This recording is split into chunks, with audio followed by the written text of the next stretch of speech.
esto que les voy a presentar, voy a hacer un video sobre todo, el tema de hoy va a ser la helenística. Bien, vamos a ver de dónde venimos. Nosotros hicimos una línea de tiempo en la que planteábamos los orígenes de la filosofía occidental alrededor del siglo VI antes de Cristo con los presocráticos, que eran filósofos de la naturaleza que reflexionaban sobre la naturaleza desde la naturaleza misma sin buscar respuestas sobrenaturales a sus preguntas. Y que la gran pregunta que se hacían es ¿cuál es el principio de las cosas? Vimos los aportes que hicieron varios de ellos, que llegaron incluso a llegar a una teoría atomista, y como en el caso de Parménides y Heráclito, son filósofos que plantan dos tradiciones filosóficas que van a estar en pugna alrededor de las palabritas más utilizadas en clase, que son lo no empírico y lo empírico. Lo no empírico, que viene siendo lo conceptual, lo del universo de las ideas, de lo abstracto, del razonamiento, de la lógica, y lo empírico, que viene siendo todo lo que es el del universo de la experiencia, de lo material, de lo que podemos ver, oler, saborear, escuchar, tocar. Bien.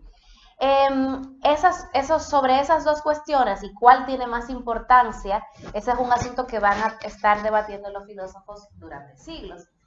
¿Qué pasa? Que desde lo que vimos en clases, en las últimas clases de cada grupo, vimos desde los sofistas hasta Aristóteles y vimos que los sofistas empiezan lo que sería la reflexión sobre el ser humano y que Sócrates profundiza en eso diciendo, conócete a ti mismo, es hacia adentro que hay que mirar para encontrar la verdad absoluta. Que para los sofistas no había verdad absoluta, sino una verdad relativa. Tengo de micrófono el coche, espero que se escuche bien, me disculpan. Bueno, la cuestión es que tenemos con Platón y Aristóteles los primeros grandes sistemas filosóficos que se crearon, donde ya ellos hablaban de prácticamente todo. Sobre todo Aristóteles, ustedes van a ver que es el padre de todo, es el padre de la filosofía, de la biología, el padre de la física, el padre de la psicología, etc. Y tiene un tratado sobre política muy importante, al igual que Platón, que tiene otro. La cuestión ahí está es en que Platón separa estos dos mundos, lo no empírico y lo empírico, y dice que el mundo de las ideas es más importante, es un mundo aparte del mundo de lo físico y es la realidad última. La verdadera, la verdad de verdad de verdad, la realidad de verdad es el mundo de las ideas. Mientras que lo que vemos con los sentidos es pura apariencia, dice Platón. Todo el proyecto aristotélico va a ser unir eso que Platón separó. Su lógica, su biología, su física, todo va a ser a partir de unir lo que Platón separó, planteando que si bien, claro que hay que buscar esencias, las esencias no se pueden buscar por fuera de las cosas en un mundo aparte, sino que hay que buscarlas en las cosas mismas. Ese es Aristóteles. Y normalmente cuando se habla de filosofía antigua, se llega hasta ahí y se da un brinco hasta la filosofía medieval y muchas veces ni siquiera se habla de esta época, que es de la que más voy a hablar ahora, que es la filosofía helenística. Y es una época importante, lo que pasa es que no hubo sistemas filosóficos tan grandes como los de Platón y Aristóteles. ¿Qué pasó en esta época? Es una época que va desde el, si miren su línea de tiempo para que vean que la época va desde el siglo III antes de Cristo hasta el siglo III después de Cristo. Dura bastante y también se conoce como la época de los imperios porque es la época de Alejandro Magno, un discípulo de Aristóteles, que se puso a fundar Alejandrías, como él se llamaba Alejandro, fundó muchas Alejandrías en todos lados, y como fue discípulo de Aristóteles y conocía la cultura griega, él también esparció la cultura griega por todos lados. Entonces, en esta época era muy distinta a la de Platón y Aristóteles, quienes en cierta forma sentían que ellos podían tener un efecto sobre su propia ciudad, sobre el gobierno de su comunidad, porque eran comunidades más pequeñas y más cerradas. Ya en la época de la helenística o la época de los imperios, ustedes tienen una cultura mucho más ampliada porque ya tienen más conexión unos con otros y al mismo tiempo que eso es positivo porque hay más intercambio cultural, el problema también que eso tiene a nivel político es que como es un imperio, yo realmente como individuo no siento que tengo la posibilidad de afectar a mi comunidad. No tengo la posibilidad de tener una influencia en lo que eso ocurra. Entonces eso se plantea que tuvo influencia sobre la filosofía de la época, porque recuerden que la filosofía nunca se hace en el aire. Entonces, por eso la filosofía de ese momento está más centrada ¿en qué? En una filosofía de la vida. Esa es la característica, si recuerdan, que le pusimos en la línea de tiempo. Época helenística es una filosofía de la vida. ¿Cómo así? Es una filosofía que ya no piensa tanto en las cuestiones políticas generales, sino que es una filosofía que se centra en lo pequeño, en lo micro, en lo individual. ¿Qué puedo hacer yo para salvarme? ¿Ok? ¿Qué puedo hacer yo para ser feliz? ¿Qué es el amor? ¿Qué es la amistad? Esas son las preguntas que les interesa a ellos. ¿Qué tanto el placer es algo que da felicidad? ¿Qué tanto más bien tengo que llevar una vida ascética? Es decir, con poco placer, poco consumo, poco lujo, como para yo realmente lograr la verdadera felicidad. Entonces, es una época de eso, de búsqueda de la salvación individual, que a mí me parece muy interesante por los parecidos que tiene con nuestra época. Si ustedes se fijan, ahora, por ejemplo, que hay una proliferación de lo que se llama autoayuda, libros de autoayuda, todos son de cómo yo puedo ser feliz y demás. Incluso la proliferación de sectas y grupos religiosos también es una cuestión de búsqueda de la salvación individual.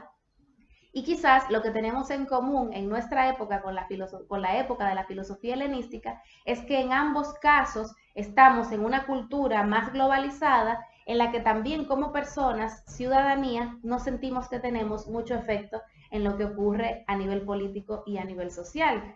Y eso finalmente le termina conviniendo a la gente que gobierna porque uno no se siente parte y uno no hace nada. Y entonces está pensando en su salvación puramente individual. Pero eso es otro tema.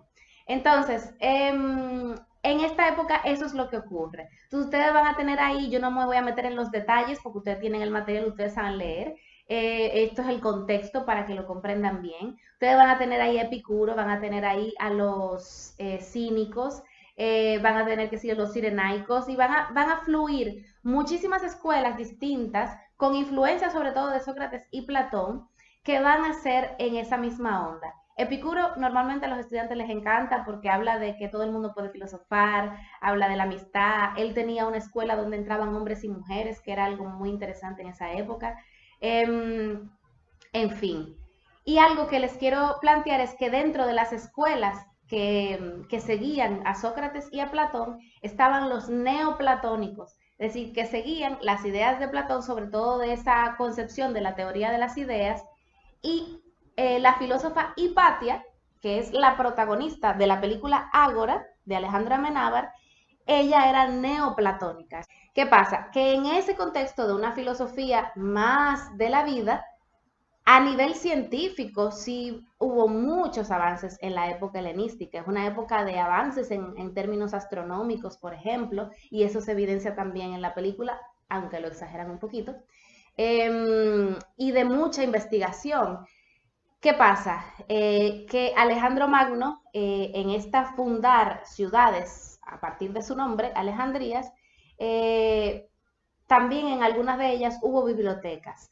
Y en el caso de la película Ágora es la más conocida biblioteca de Alejandría, es un hecho histórico, y que es una biblioteca en la que se dice que si no se hubiera quemado, que lo quemaron grupos cristianos, grupos fundamentalistas, si no se hubiera quemado, los avances científicos que hubiéramos tenido como humanidad hubieran sido muchísimos. Así que para que ustedes vean también que es una de las reflexiones de la película y de una de las reflexiones que tenemos que hacer en ese vínculo filosofía-religión, mirando críticamente la religión, es hasta qué punto la religión puede llegar a ser algo que si se toma de una manera fundamentalista, afecte el saber y el conocimiento y el avance científico de los seres humanos. Esa es una de las reflexiones importantes. Por otro lado, de la película, lo que quiero que vean es precisamente el rol que tuvo Hipatia como filósofa. Ella representa en la película la filosofía. y el rol que ella tuvo como filósofa frente a los fanatismos religiosos. Estaban los paganos y los cristianos, y ella tenía alumnos que eran de ambos bandos, y como el rol de ella era plantear precisamente, tú eres A, tú eres B, yo soy C, si tú eres igual a mí, si tú eres igual a mí, entonces ustedes son también iguales entre ustedes. Está utilizando el conocimiento racional, filosófico, lógico, de que si A es igual a B y B es igual a C, A es igual a C, básico, está utilizando ese conocimiento racional para hacer énfasis en la igualdad de todos los seres humanos y en la importancia de que no nos peleemos por diferencias religiosas. Eso por un lado. Y por otro, lo que implica el rol de ella en la política. Si se fijan, ella era consejera de políticos, ella iba a donde se reunían y planteaba su parecer y asesoraba. Eso representa el rol que efectivamente a nivel histórico tuvieron los filósofos y la filósofa, pero sobre todo los filósofos, porque lo de Hipatia era extraño, que hubiera una mujer filósofa de tanta importancia y era porque su papá la formó, etc. Bueno, el rol que tenían los filósofos en la política. Que lo que implica el asesinato de Hipatia al final de la película no es solo que la mataron a ella como mujer, que era pensadora, que además la acusaron por eso, por ser mujer y estar pensando, y la acusaron de bruja, que era algo que luego va a pasar durante toda la Edad Media, muchísimas mujeres que van a asesinar acusadas de brujas simplemente porque conocían, porque sabían, por ejemplo, cuestiones de medicina. No solo es el asesinato de una mujer, es el asesinato de una filósofa. Y el asesinato de Hipatia implica, simboliza, se puede decir, lo que es el final de un rol protagónico que tenía la filosofía en la sociedad y que va a ser sustituida por la religión, sobre todo la religión fundamentalista. Cuando hablamos de fundamentalismo, nos estamos refiriendo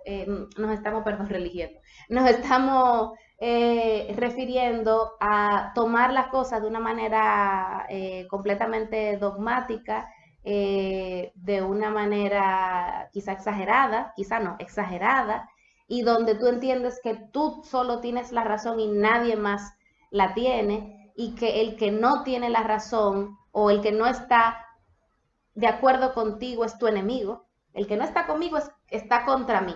Eso es una mirada fundamentalista y se usa no solo en la religión, se usa también en la política. Son todo lo que sean discursos no tolerantes, discursos que no toleran la diversidad de opiniones y de ideas. Entonces, el asesinato de Hipatia va a marcar eso, porque luego, que de eso va a tratar el próximo video, lo que va a ser la filosofía medieval es una filosofía más centrada en la religión, en la fe, y donde la razón y la filosofía tienen un segundo, un tercer plano. Entonces, a nivel macro, esa época helenística es una época que tiene sus cosas interesantes por la proliferación científica, como les decía, pero al mismo tiempo, a nivel del contexto social, era una época, como muestra la película, de 50.000 profetas, todo el mundo diciendo yo soy, yo soy, yo soy, yo soy, yo soy, yo soy, yo soy, y muestra la religión desde una óptica social e histórica, donde no es solamente, porque a veces nosotros pensamos en la religión a partir de las ideas religiosas, y a la religión hay que verla como algo social, como un contexto, igual que la filosofía. Nada, ni filosofía, ni religión, ni arte, ninguna de las cuestiones que tienen que ver con el espíritu y la cultura, nada ocurre fuera de la sociedad. Entonces, la película te muestra parte de ese proceso histórico en el que se dio, de una lucha real entre fuerzas y entre grupos, que fue lo que terminó culminando en el triunfo del cristianismo, que luego va a seguir teniendo una historia de que para seguirse estableciendo como religión va a tener que seguir peleando a nivel del mundo material. No sé si me hago entender. Entonces eso es lo que quiero que tengan claro en términos de los avances que aporta la filósofa Hipatia, que ella con sus estudios le sirvió a Kepler muchos siglos después, que fue quien sí planteó que la Tierra gira de manera en elipse y los planetas alrededor del Sol. Bueno, chao.